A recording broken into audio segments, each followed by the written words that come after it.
Hello दोस्तों, स्वागत है हमारे YouTube channel certain study material में। देखिए आज हम बात करेंगे पॉलिटेक्निक थर्ड सेमेस्टर के सब्जेक्ट थर्मल इंजीनियरिंग के चैप्टर फर्स्ट फंडामेंटल कॉन्सेप्ट के पार्ट थर्ड को कवर करेंगे।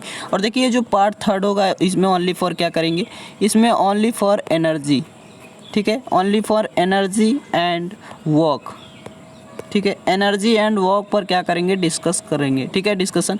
क्योंकि देखिए जो हमारा थर्मल है ये heat, work and energy and force पर ही डिपेंड है।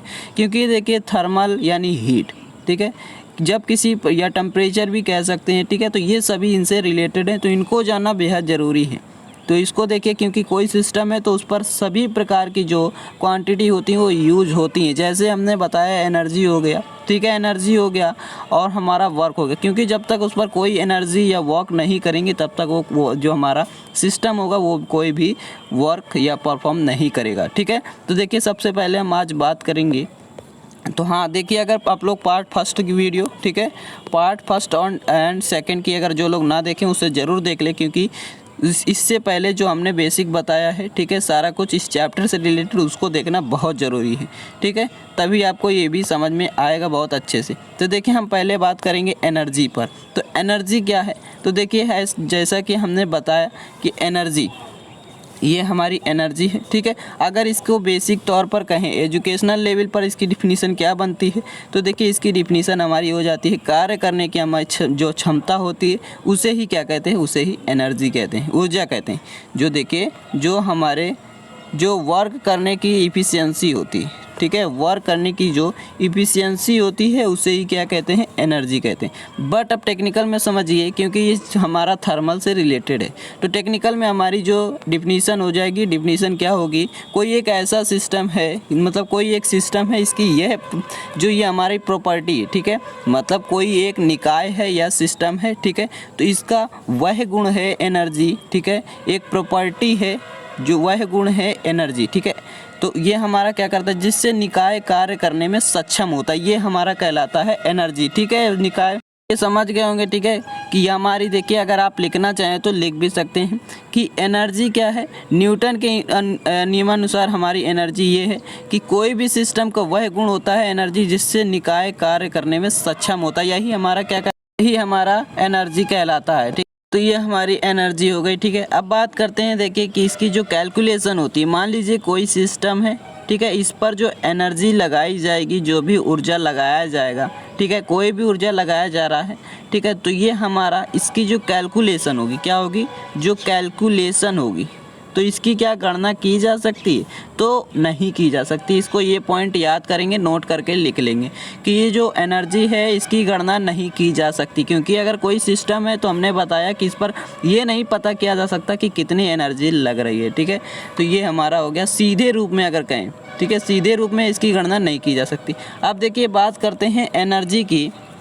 देखिए जो हमारा एनर्जी है इसकी क्वांटिटी की, ये हमारी कैसी क्वांटिटी है, ठीक है, कैसी क्वांटिटी है, तो ये हमारी स्केलर क्वांटिटी है, ठीक है। क्या कैसी है, तो स्केलर क्वांटिटी है जो हमारा एनर्जी है। अब बात करते हैं इसके यूनिट की। तो देखिए इसकी यूनिट क्या हो जाएगी, इसकी यूनिट न्यूटन मीटर हो जाती है, ठीक है, होती है। अब देखिए इसके अगर डायमेंशन की बात करें तो डायमेंशन क्या होता है, तो ml² T-2 इसकी डायमेंशन होती है। तो देखिए यहाँ से आप निकाल भी सकते हैं अगर ये यूनिट याद है तो, क्योंकि यूनिट देखिए न्यूटन मीटर, ठीक है, क्योंकि जो एनर्जी है वो ये क्या होती है, वर्क के रूप में संक्षिप्त हो जाती है, ठीक है, वर्क में कन्वर्ट हो जाती है, तो इसे वर्क भी कहते हैं, ठीक है, मतलब एक प्रकार से इसी में कन्वर्ट हो जाती है। तो देखिए जब कन्वर्ट हो जाती है तो W बराबर क्या होता है, F/S होता है। अब देखिए बात करते हैं यहाँ से आपकी यूनिट जो डायमेंशन है, यूनिट तो यहाँ से निकल गई, बल्कि न्यूटन होती है, और कोई ये हमारा विस्थापन है तो मीटर होती है इसकी यूनिट, तो न्यूटन मीटर हो गया। अब डायमेंशन की अगर डायमेंशन की बात करें तो देखिए F की क्या होती है, ml/T-2 होती है, और ये जो हमारा विस्थापन है इसकी क्या L होती है, ठीक है, विस्थापन या लंबाई, तो यहाँ से हमारा ये L² हो जाता है, ठीक है, तो ml² T-2 हो गया। अब देखिए बात करते हैं क्लासिफिकेशंस ऑफ एनर्जी, ठीक है। देखिए क्लासिफिकेशन, तो क्लासिफिकेशन ऑफ एनर्जी, ठीक है, तो ये हमारा कितने टाइप्स के होते हैं, तो देखिए क्लासिफिकेशंस ऑफ एनर्जी ये हमारे देखिए 2 टाइप्स की होती हैं एनर्जी। कौन कौन सी, तो ये देखिए पहली होती है हमारी संक्रमण, ठीक है, संक्रमण ऊर्जा, ठीक है, संक्रमण ऊर्जा। और दूसरी ये हमारी पहली होती है क्या, संचित ऊर्जा, संचित ऊर्जा।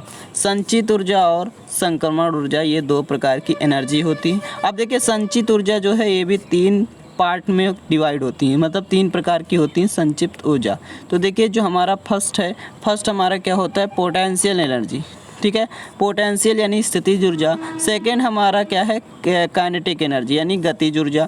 और थर्ड हमारा है इंटरनल एनर्जी, ये हमारा होता है आंतरिक ऊर्जा, ठीक है। तो ये 3 टाइप्स के होते हैं एनर्जी। संक्षिप्त को बोलते हैं भंडारित भी, ठीक है, भंडारित मतलब इकट्ठा करना, भंडारित या स्टोर करना कोई एनर्जी को, यही हमारा संक्षिप्त कहलाता है। अब देखिए हम एक एक पर डिस्कस करेंगे, ठीक है।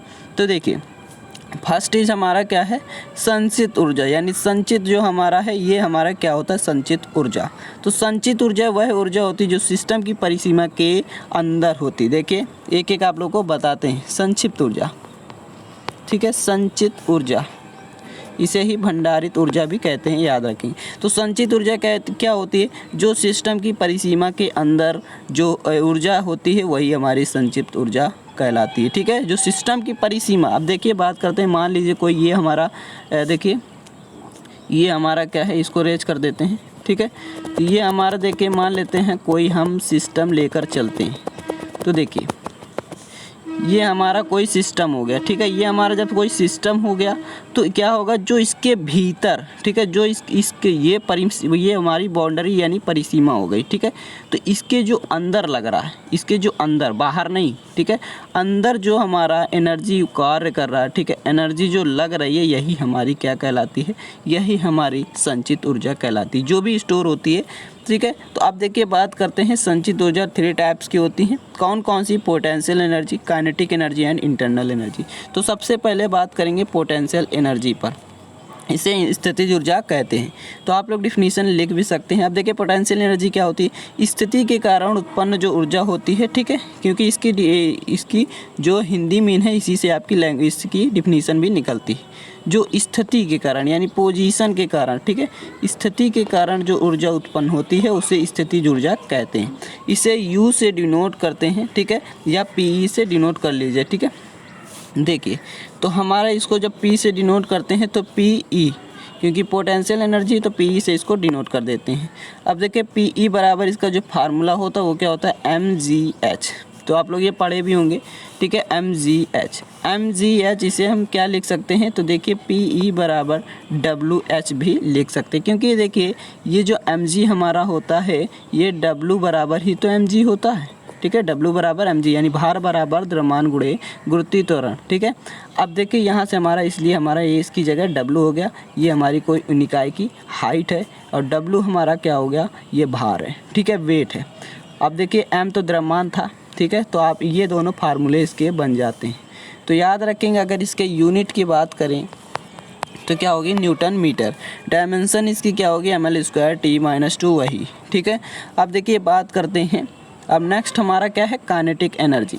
तो नेक्स्ट हमारा काइनेटिक एनर्जी है, यानी गतिज ऊर्जा इसे हिंदी में बोलते हैं। तो ये इसकी डिफिनीशन की अगर बात करें तो किसी निकाय की वह ऊर्जा जो क्या होती है, उसे स्थिर अवस्था से गतिमान अवस्था में ले आती है।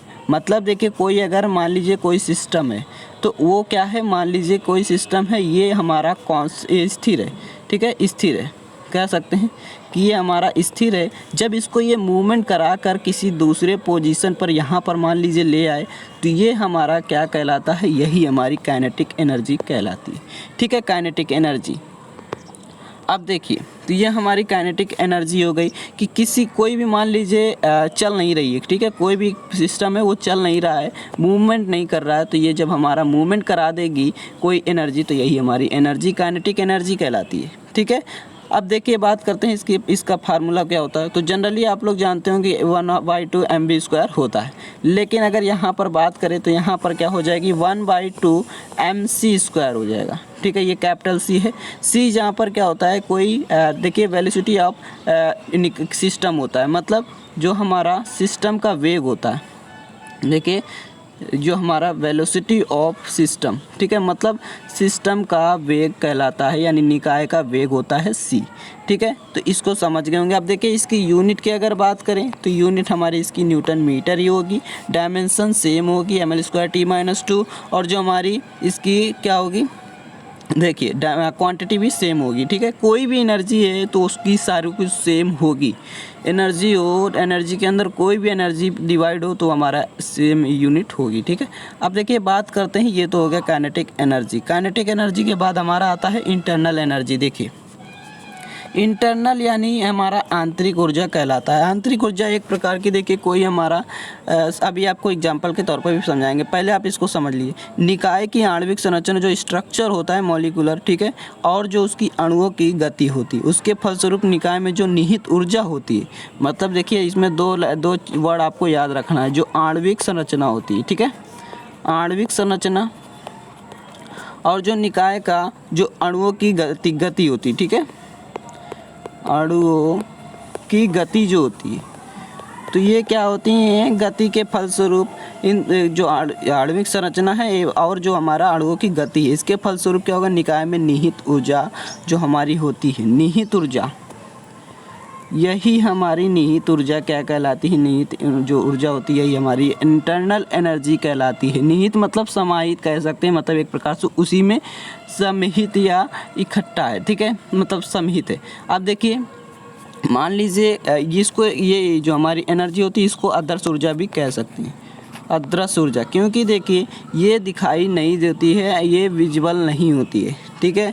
तो इसे जब आदर्श होती है तो इसे क्या किया जा सकता है, इसे महसूस किया जा सकता है, महसूस या इमेजिन कर सकते हैं, ठीक है, सिर्फ ओनली फॉर इमेजिन ही कर सकते हैं। अब देखिए कैसे, तो मान लीजिए ये हमारा कोई सिस्टम है, ये जब हमारा सिस्टम है तो जो इसमें आणविक जो हमारा आणविक इस जो संरचना होगी, स्ट्रक्चर होगी, ठीक है, इस तो अणुओं की जो गति होगी, मान लीजिए कोई अणु भरे हुए हैं तो ये इनकी जो मतलब मोशन है, ठीक है, गति है, वो क्या होगी, वो जो हमारी निहित ऊर्जा में क्या हो जाएगी, कन्वर्ट हो जाएगी। तो ये हमारा कहलाता है देखिए इंटरनल एनर्जी। तो इसमें देखिए जब हमारा क्या हुआ कि अंदर की ओर सभी हैं, तो ये हमारा इंटरनल मतलब अंदर में एक प्रकार से आंतरिक ऊर्जा, तो अंदर की ओर जो भी ऊर्जा होंगी वो कभी दिखाई नहीं देंगी, ठीक है, इसलिए इसको अदृश्य ऊर्जा भी कहते हैं, याद रखेंगे, ठीक है। सिस्टम के अंदर कौन सी एनर्जी परफॉर्म कर रही है वो हमें पता नहीं चलता है, इसलिए हम इसे क्या कर सकते हैं, महसूस कर सकते हैं। तो उम्मीद करते हैं आप लोग समझ गए होंगे। अब बात करेंगे, देखिए इसकी भी ऊर्जा and dimension and unit same होगी। अब बात करेंगे कार्य यानी वर्क पर। तो वर्क क्या है, तो वर्क देखिए हमारा क्या होता है, कार्य, ठीक है। तो देखिए अब अगर देखिए इसके अगर एग्जांपल की बात कर ले, इसका एग्जांपल आप लोगों को नहीं दिया, ठीक है, इंटरनल एनर्जी का। तो इंटरनल एनर्जी का चाहे तो आप एग्जांपल भी लिख लेंगे, नहीं तो कोई दिक्कत नहीं है।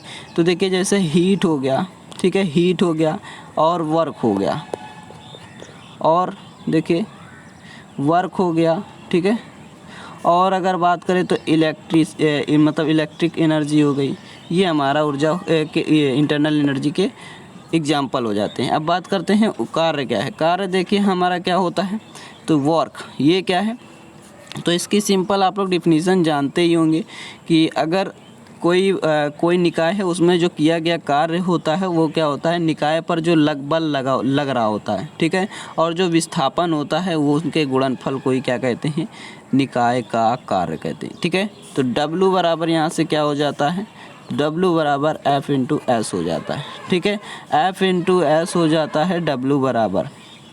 अब देखिए बात करते हैं Fs जब हमारा हो जाता है तो W बराबर Fs हो जाता है। F इस S क्या है, कोई डिस्प्लेसमेंट है, ठीक है, क्या है, तो डिस्प्लेसमेंट है, ये हमारा S डिस्प्लेसमेंट हो गया, ये हमारा फोर्स हो गया। तो आप लोग यही बताएंगे इसकी डिफिनीसन कि क्या होगा, जो हमारा निकाय, लेकिन सिस्टम से रिलेटेड बताएंगे, ठीक है, सिस्टम से कोई निकाय, तो कोई निकाय पर किया गया कार्य क्या होगा, वो बल और विस्थापन का गुणनफल ही होता है, ठीक है। तो अब देखिए बात करते हैं, ये तो हमारा हो गया इसकी डिफिनीसन। अगर यूनिट पूछी जाए तो यूनिट क्या होती है, यहाँ से देखिए निकाल लीजिए, इसकी भी न्यूटन मीटर ही होगी। तो हमने बताया था जो कार्य होता है वो ऊर्जा में संक्षिप्त हो जाता है, या ऊर्जा होती है कार्य में संक्षिप्त हो जाती है। तो जाहिर सी बात है कि सेम यूनिट ही होगी, ठीक है, सेम यूनिट एंड डायमेंशन होगी। तो डायमेंशन ml²T-2 हो जाएगी। और इसकी अगर बात करें क्वांटिटी की, तो ये भी हमारा क्या होगा, वर्क यानी वो कार्य जो होगा ये भी स्केलर क्वांटिटी ही होगा। तो इतना आप लोगों को समझ में अगर आ गया हो तो लाइक कर दें, शेयर करें, सब्सक्राइब करें। Thanks for watching this video.